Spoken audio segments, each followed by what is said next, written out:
Hey, good morning everybody. It's Tom Christie back in the painting studio, and I've been working on this wood duck drake and just got it finished this morning, and I wanted to feature that in a short video today. So this won't be a blow-by-blow how to paint this bird, but I thought I would include some discussion about the wood duck drake. Believe me, I don't know everything about wood duck drakes. I'm just going to tell you kind of some of the things that I know or that I believe that might be helpful to those of you that are just starting out. And maybe it's the first time you've done a wood duck drake. I'll just point out a few things on this bird to keep in mind as you're doing your rendition of a wood duck drake. I really like the way he turned out. It's kind of a low head position. Beautiful colors. I think one of the most challenging birds to paint, to make look realistic and not overblown or underdone, and kind of hit a sweet spot. So we'll talk about that, how to do that. Now I do have full-blown 50-minute painting video over on my website at tomchristieart.com. If you want, those are for sale. There's about 15 different species over there. And that'll give you from beginning to end how to paint a bird like this. But short of doing that, I thought just having this reference would be helpful to those of you that just want to get started on a wood duck drake. So let's pull the camera in a little closer. By the way, if you hadn't hit subscribe, please hit that subscribe button. That helps me out. It doesn't cost you anything. It doesn't commit you to anything. It just helps me out, and I appreciate it as I continue to build content on this channel. Let's take a look at this wood duck. All right, I'm just going to kind of talk my way around the bird. I don't have a script, so I apologize if this is not very smooth, but the point is to convey as much about a wood duck as I can, with the caveat again that I am not pretending to be a wood duck expert. I've hunted wood ducks, I've had them in hand, but don't know everything there is to know about wood ducks, wouldn't claim to. Let's start with the tail. The tail feathers are wide, and they form kind of almost a cup down shape in back, and the coverts lay over the tail feathers, and this almost becomes a group back here that I think is kind of distinctive about wood ducks, as opposed to a real sharp delineation between the coverts and the tail feathers.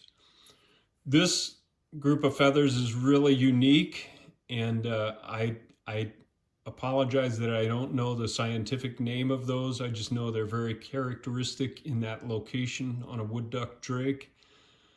These side pocket feathers are vermiculated, and I hand vermiculated this. Now you could comb this and do a really nice job of simulating that vermiculation, and note that vermiculation kind of follows these scalloped black white feathers on the top of the side pocket here, and that carries down to the belly.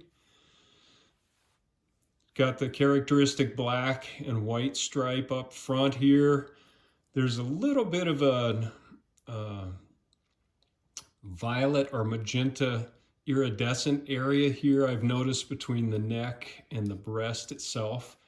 And notice that if these white markings don't continue all the way around the breast, there's definitely a gap between where they begin and end here in front of this marking on the side pocket. Let's look at the head a bit. Just study the shapes of these white. You see them all over the map, but this one is almost vertical, and this one goes quite far back on the head below the crest. There's the kind of this fleshy red ring around the eye, that if you're doing a gunning decoy, you don't need to pay attention to that. This is a little more decorative piece, so I did make those out of some epoxy sculpt and put some wrinkles in that to simulate that area. There's also this kind of fleshy area on the top of the bill that is yellow, and then down into the red, the white, and black. And pay attention to the shapes of these. Again, you see all different varieties on different wood ducks, but hopefully I got that generally right. The breast markings start very small at the neck, and there's normally a little bit of a gap before they begin, and then they fan out down below into kind of a fan shape, and eventually tie into the breast, white breast below. What else? Let's talk about the iridescence.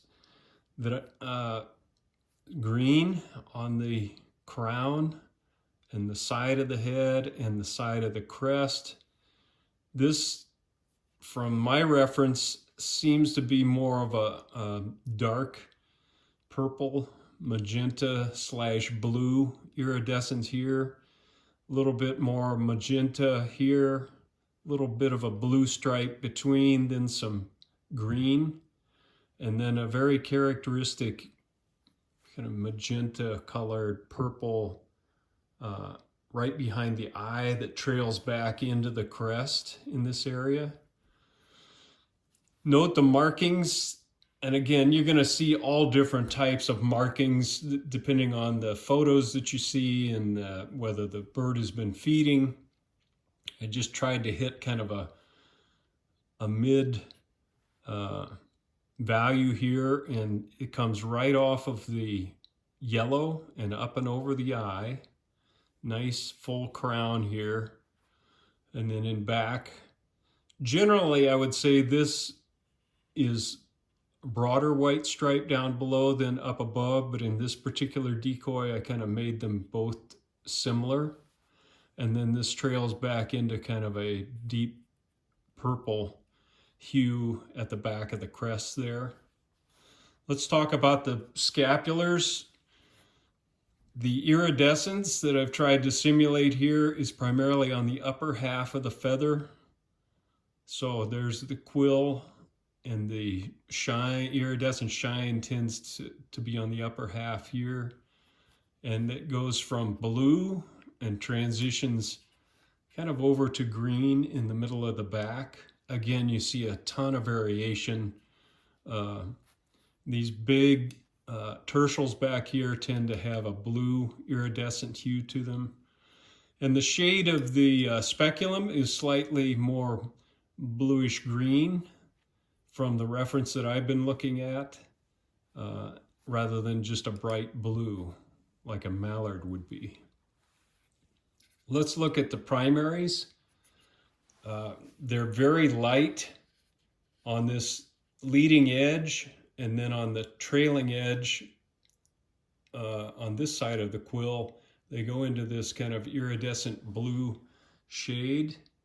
And that's, again, you've just got to kind of simulate that the best you can. And I've left those dark on the tips to kind of indicate more of an iridescent shine than just a flat blue feather up there. So that's a little bit of a once around underneath, not too much going on, a little iridescence under there, and just pay attention to the shape of the tail feathers under here and how they overlap, and then the white rump that leads into the light white belly. So I hope that is helpful, and now I'll just show you a few studio references, photos that you can have as you're painting your own bird.